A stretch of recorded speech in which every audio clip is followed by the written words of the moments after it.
Deep in the heart of the Valley of the Kings lies a tomb that has achieved something no pharaoh accomplished in life, completely dividing the worldwide scientific community. A mummy without a name, without a face, without a clear identity, but one that could be the key to solving the greatest mystery of ancient Egypt. Imagine this scene with me. The year is 1907, and archaeologist Edward Ayrton makes a discovery that will forever change our understanding of the 18th dynasty. In a small tomb catalogued as KV55, he finds the remains of someone who should have stayed buried for all eternity. But what he discovers has nothing to do with the traditional royal burials we know. Picture the scene. Ayrton and his team descend through a narrow shaft and reach a modest funeral chamber, almost insulting by royal standards.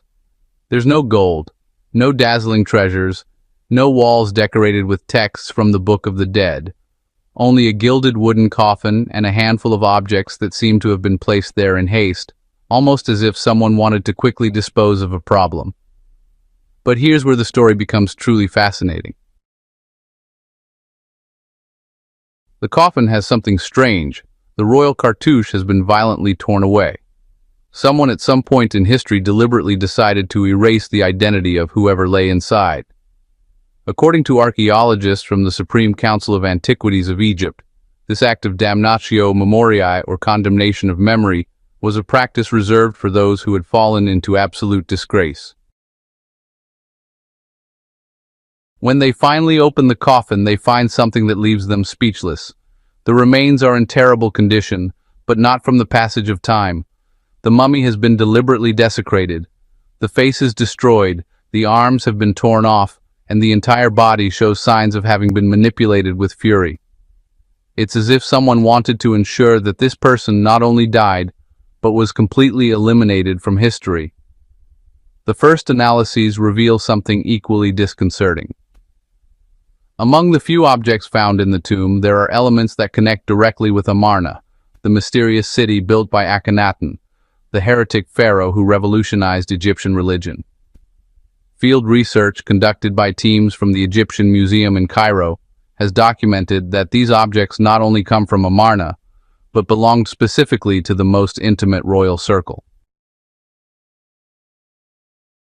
For decades, the identity of the KV55 mummy becomes an obsession for Egyptologists. Theories multiply like sand in the desert. Some propose it's Queen Tiye, the powerful wife of Amenhotep III. Others suggest it could be Akhenaten himself, the revolutionary pharaoh who defied the traditional gods.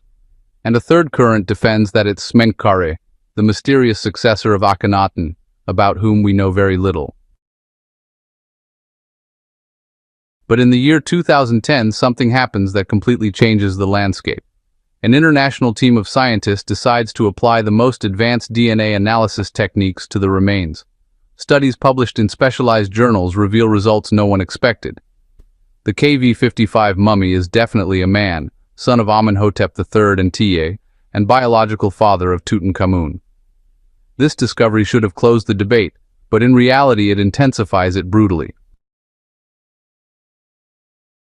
Forensic analyses of the bones reveal that the person died between 25 and 35 years of age. Various academic works agree that Akhenaten ruled for 17 years and probably began his reign as an adult, which would place his death around 40 years or more. The age discrepancy creates a contradiction that divides experts into two irreconcilable camps. The first camp, led by some of the world's most respected Egyptologists, argues that the methods of age determination in mummified remains have a considerable margin of error. According to these researchers, preservation conditions, deliberate desecration of the body, and mummification processes can significantly alter age estimates.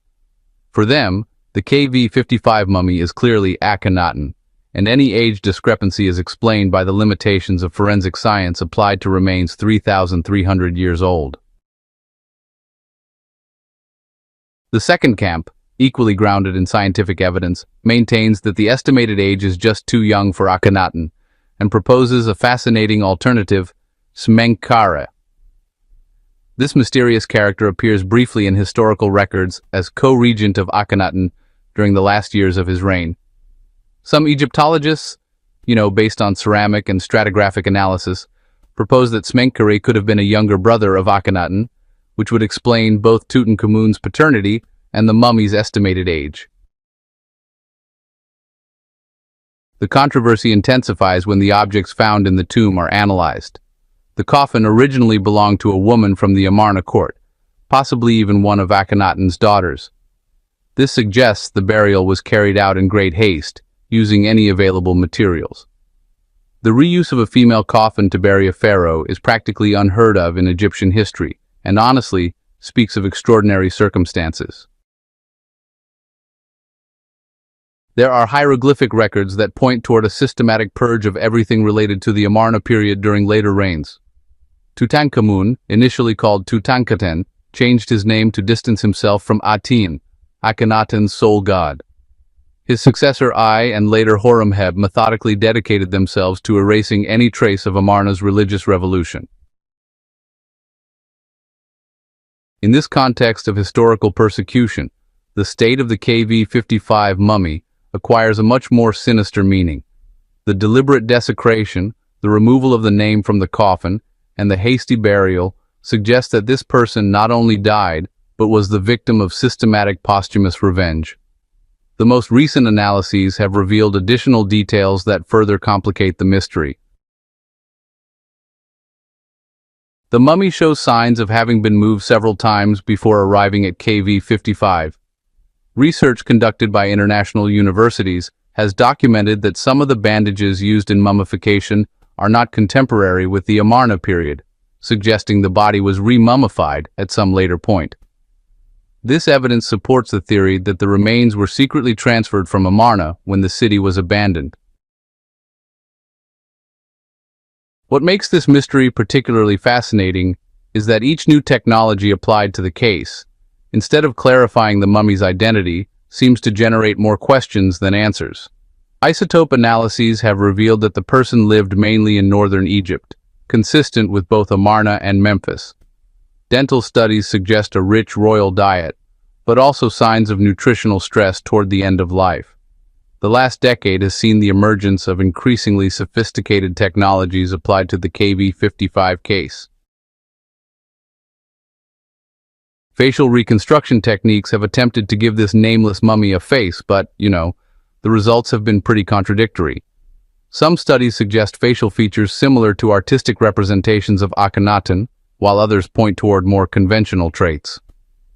The controversy has reached such intensity that some Egyptologists have proposed a completely new hypothesis that KV55 could contain the remains of a previously unknown son of Akhenaten, a prince who would have briefly ruled between his father's death and Tutankhamun's ascension. This theory would explain both the estimated age and the genetic connection with Tutankhamun, but honestly, it lacks solid documentary support. Recent excavations directed by teams from the Egyptian Museum in Cairo have discovered something no one expected to find in the 21st century: new clues about the identity of Egypt's most mysterious mummy.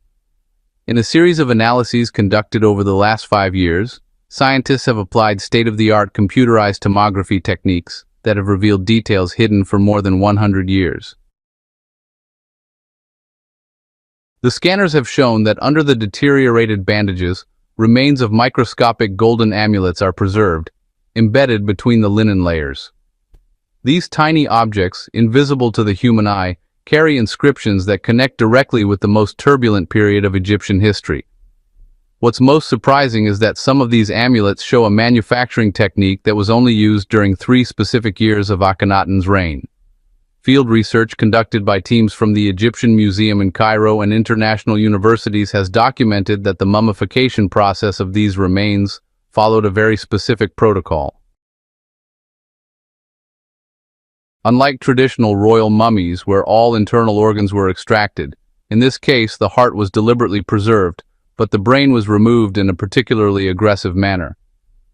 This detail has gone unnoticed for decades, but modern Egyptologists interpret it as a clear sign that whoever ordered the mummification had very deep knowledge about Amarna's religious beliefs. The religion of Aten, imposed by Akhenaten, completely altered traditional funerary practices. According to archaeologists from the Supreme Council of Antiquities of Egypt, the preservation of the heart in this mummy suggests that Amarna's new religious beliefs were specifically applied, where the heart had a different meaning than in traditional Egyptian religion. This reinforces the theory that the remains belong to someone directly linked with the religious revolution. The mystery of KV55 represents something much deeper than the simple identification of a mummy. We're facing the physical remains of one of the most brutal crises of the ancient world, where religion, politics, and power intertwined to create a perfect storm of violence and revenge. Every linen fiber, every bone fragment, every grain of sand tells us the story of the last days of the most radical religious experiment in Egyptian history. While technology continues to advance and new analysis methods develop, it's likely that the KV55 mummy will continue revealing secrets for decades. But one thing is certain. Whoever this person was, their death marked the violent end of an era and the beginning of a historical erasure campaign that almost achieved its objective of eliminating forever the heretic royal family from Egypt's memory. Fellow time travelers, we've just witnessed one of archaeology's most enduring mysteries. The nameless Pharaoh of KV55 continues to guard secrets that challenge everything we thought we knew about ancient Egypt. Which theory do you find most convincing? Akhenaten or Smenkhkare? What do you think happened during those final violent days of Amarna? Share your theories in the comments below because your insights might unlock the next great mystery. Make sure you've subscribed to Treasures of History and activated the notification bell so you never miss our archaeological adventures. Join us next time as we continue our quest to uncover the treasures that time forgot and the secrets that change the world forever.